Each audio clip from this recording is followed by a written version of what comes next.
And we are back on The Rodriguez Show, and we have our final guest for the episode. He's an incredible producer who was with us at one of the Summertime Thing events. His name is Antidote. What's up, man? What's up? Hey. What up, man? So, at Antidote 909, that's where they can follow you, and you're coming out here from the 909. How was the drive? It was good. It was an hour, but Yeah. a lot of traffic. Oh, yeah, because we record, you hear this on Fridays, but we record Tuesday evenings, and it's rush hour. It is rush hour, that's for sure. But he still made it out here, so we appreciate it. You feel me? No problem. Yeah, and so I wanted to talk to you right away about Summertime Thing. Thank you for doing that with us and the Brick to Your Face. How was that for you? It was good. Yeah. Is it cool to hear people like, because you did a beat set and then you did the beat set for the open freestyle that we had people come up. Is it cool to hear people like rap over your beats on the spot? Yeah, but it's sometimes because like how my beats are, it's kind of scared and they're short, so Yeah. it's kind of hard for like people to get a pocket and rhyme on it that quick. Yeah, it's because they are unique, productions. So it is kind of like somebody has to like kind of get used to it. But people did a good job, right? Yeah. And you were able to loop some of them too, right? Was it because some of them were, or is it just you just split and play until the next one? That's how they are. Oh, okay, cool. Yeah, and I like it because I've heard a lot of your beat tapes on Bandcamp. And it's antidote909.bandcamp.com, where they can hear a lot of that stuff, and a lot of them are a single track because you want people to listen just all the way through, right? Yeah. That's dope. So yeah, take us back to the beginning, man. How did you get started making these beats? Back in like ninth grade in 2009, I was making music, and on my beat sets, I usually play one of the rappers that rap on my beats. Me and him was in a rap group back in the day. Gotcha. So that's how I got started, and then he didn't really fall off, but he kind of stopped, and I just kept going. Nice. So do you used to rap yourself, or? Nah. Oh, okay. So you were just the producer. Yeah. Of the group. So when you were first making these beats, was there somebody you looked up to in terms of how they did it? Not really, like Alchemist and Madlib and all of them, but it's not like in-home influence, not really, until like I met this dude named VHS until maybe like 5 years ago. Oh, gotcha. And then how did he influence your style? He kind of taught me how to like loop and sample, Gotcha. and what to look for, what samples. Yeah. So how do you find the samples now? It's still vinyl. I go to different vinyl record stores, but I look for like Spanish records, Japanese records, soul. It's a lot of stuff. You wouldn't really think it's that, but yeah. That's the cool thing about it is like even now today, as people as producers can more freely sample. You hear stuff where you're like, damn, this is a song from like 50 years ago. That's make a hot beat. Yeah. So how does it work? How does the creative process work? Do you hear something and you're like, all right, I got to make this into a beat? Yeah, I kind of just go to the record shop, buy the records, go through them, and then once I find like a loop that I like, I just loop it up real quick. Yeah. And then you add layers and stuff, and like even in the beat set that people will hear, you have like clips from movies and stuff. Does that, when you're watching a movie, even like when you're not even trying to, like do you get like sound clips in your ear? You're like, oh, I gotta get that out there. Sometimes, but most with that, all those were just from my recent beat tape, and it was just I wanted something else in the beat tape other than just my beats. Gotcha. So you looked for those to put in there. Perfect. So what kind of movies do you like? How do you pick what like clips to use? Like comedies. Nice. That's the main thing. Gotcha. What was your favorite comedy that came out in the past couple of years?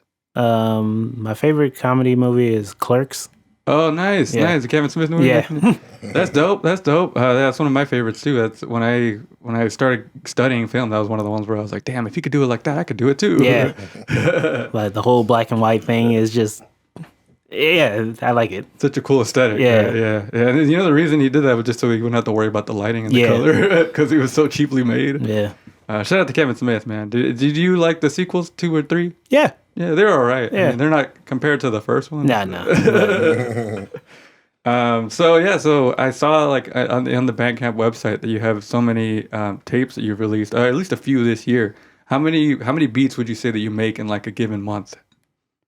A month, I'll say about 6 or 7. But like I have so much back catalog that it's weird because I'm like my worst critic because a lot of stuff I don't put out because I'd be like, oh, Yeah. I don't really like it, so I just hold on to it Gotcha. until like maybe a rapper or someone comes to my house and like listen to it. Like, oh, I want to use that one. I was like, oh, okay. Are all the ones that you put out, like if somebody were to listen to one from your beat tape and be like, dude, I want to make a song with that, is that like something that you would do? Mm-hmm. Nice. Yeah, that's cool though. Have you like, do you work with rappers often, or is it just like I want to do my own thing? I try, but it's like some rappers, it's cool to work. It's easy to work with. Some, it's like kind of like pulling teeth. Yeah. So it's like, yeah. Because they want you to like to modify it, or what is it about it? It's not modifying. It's just they're taking long as hell. Oh, gotcha. Have you ever sent a specific beat and it's just, you feel like it just sits there with the rapper in general, and it's like maybe a year later and it finally comes out? Or not even comes out, but maybe they might finally send you something back. Something like that. See, with that, not really. When that happens, they usually don't ever send anything back. And then if they don't send me anything back within a year, I just send it to someone else. Yeah, I feel that. No, that makes perfect sense. Yeah, because it's like, you're like, it needs a fresh pair of ears, you know? Yeah. So how do you discover new music? Like, where do you listen to music? Like, not even for sampling. New music, it's like just Instagram, whoever's on Instagram, whatever. Gotcha. Whatever I see. Yeah. Do you listen to a lot of like, what's on the radio, or do you listen to the artists that you have? Like artists, like underground stuff, like West Side Gun and stuff like that. Yeah, Griselda. We love Griselda. Yeah. So what is your ultimate goal with music? Where do you want to take it? Somewhere where I could get paid and travel with it. Gotcha. Because work is cool, but I'd rather do music. Yeah. Where do you want to travel to? Japan. Out of this country. Yeah. I mean, have you ever been outside this country? Not yet. No. It's one of those. I mean, I hadn't been until recently, like that far out. Like I had only been to Mexico, and then I went to Thailand, and it kind of like opened up my whole world. It was like, what the heck? So that's tight. So one of the things I saw on your Instagram was the videos that you have that you shoot. Is it in your house? That's my mom's house. That's your mom's house. Yeah. Cool. So it's your family around you just chilling while you do the beats. Mm-hmm. That's dope. It's such a cool aesthetic. Just you doing the beats and then they're just chilling, like playing chess or whatever. How did you come up with that? Well, usually I'm real introverted. So like for the longest when I would do shows, I wouldn't have anything to put on Instagram. Yeah. Like, so one day I was just like, okay, I'll just do this. Yeah. And it got like a lot of people liked it, so I just kept doing it. Yeah. No, it makes sense. Yeah. Yeah, a lot of those are blowing up, man. A lot of those have a lot of likes and views, so that's tight. How does your family feel about you making beats? They're cool. At first, they didn't really understand because even with like the whole sampling thing, they were like, "Oh, you got to get cleared and stuff like that." And I was like, It'll be all right. Let me just do me. Yeah. You know? Yeah, I feel that. Yeah, we were talking to an upcoming guest that we're going to hear the interview later about sample snitching and how like it is a problem when, if somebody's like, hey, you sampled this song, but it's just like, hey, if you want to support the artist, maybe don't say, hey, you sampled this song. Because I only got by the sample police once. Oh yeah, what happened? It on Instagram I put, it wasn't even a normal video, it was a picture with the loop and stuff. And I think it was Warner Brothers took it down. Oh shit! Oh, wow! Yeah. And they told me like, "Oh, this is copywritten material." Yada yada yada. I'm like, okay. It was like I got 100 more beats. It's all good. So what is there a dream artist that you want to make a beat with or collaborate with? To collaborate with, like Larry June. Oh yeah, that was. I can hear Larry that. June would sound good. I can hear that. And so you're coming from the 909. What do you think of the music scene over there? It's real booming. Yeah. Like growing up, I didn't really know about it, but it's really thriving. Yeah. I mean, with people like Noah James involved, like it's just blowing. How did you start working with him? What show was it? I think I did a Common Ground back in the day when I was with my rap group in like 2016. Nice. So shout out to Noah James for putting us together and making the event happen. It's a summertime thing. We wouldn't have met you if it wasn't for that. Yeah. So this year you have a few releases on your belt. What do you hope to do for the rest of the year?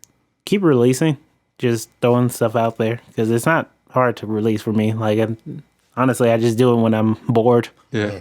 That's so cool. I mean, and that's something I noticed about you even at the event and even here now doing this interview. You have a very calm demeanor. Where do you think that came from? I don't know. Hey, it's cool. I was born with it. Yeah. It's chill. It's chill. So yeah, man. So I'm excited to hear your beats hit, which you're gonna do 20 minutes for us right now on the show. But before we do that, we have a segment called 60 Seconds With. So this is gonna be the speed round of questions. Are you ready for this? Yeah. All right. This is 60 Seconds with Antidote on the Rodriguez Show. Let's start with favorite cartoon character. Rocco from Rocco's Modern Life. We have a lot in common. Favorite song right now. Favorite song, Powered Up by TF. Nice. One word to describe you when you were a kid. Quiet. Do you have a hidden talent? Hidden talent. I'm good with tech decks. Oh, nice. Fire. Indica, sativa, or hybrid?